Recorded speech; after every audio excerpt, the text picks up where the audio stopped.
জামান বাবর সাবেক স্বরাষ্ট্র প্রতিমন্ত্রী 1 অক্টোবর 2018 সালে 2004 সালে গ্রেনেড হামলায় মামলায় তাকে মৃত্যুদণ্ড দেওয়া হয়।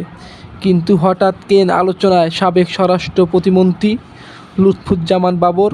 বর্তমান বাংলাদেশের অস্থিরতা নিয়ন্ত্রণে না করা গেলে তা প্রতিবেশী মিয়ানমার ও ভারতের সেভেন সিস্টার্সে ছড়িয়ে পড়তে পারে আশঙ্কা করছেন বাংলাদেশের বর্তমান সরকারের প্রধান উপদেষ্টা নোবেল বিজয়ী doctor Mohammad Yunus.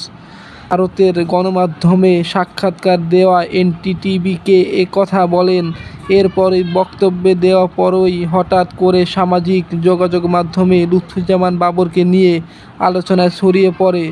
Seven sister হলো ভারতের অরুণাচল প্রদেশ, আসাম, ত্রিপুরা, নাগাল্যান্ড, মণিপুর, মিজোরাম ও মেঘালয় এই 7 পার্শ্ববর্তী রাজ্য একত্রে 7 বোন রাজ্য বা সেভেন সিস্টার নামে পরিচিতি।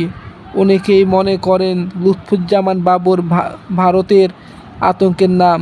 লুৎফুজ্জামান বাবর সেভেন সিস্টার দল বানিয়ে দিয়ে ভারতকে অস্থিতিশীল করে দিয়েছিলেন। চীন পাকিস্তানের চেয়েও বেশি লুৎফুজ্জামান বাবর ভারতের বেশি ক্ষতি করেছেন। 2004 সালে তিনি 10 ট্রাক অস্ত্র গোলাবারুদ ভারতে পাঠাতে চেয়েছিলেন। সেভেন সিস্টার ভারত থেকে আলাদা হতে চেয়েছিল আর সেখানকার আন্দোলনকারীদের 10 ট্রাক অস্ত্র পাঠাতে চেয়েছিলেন, কিন্তু সে পাঠাতে পারেননি। 1958 সালের 10 অক্টোবর জন্মগ্রহণ করেন বাবর।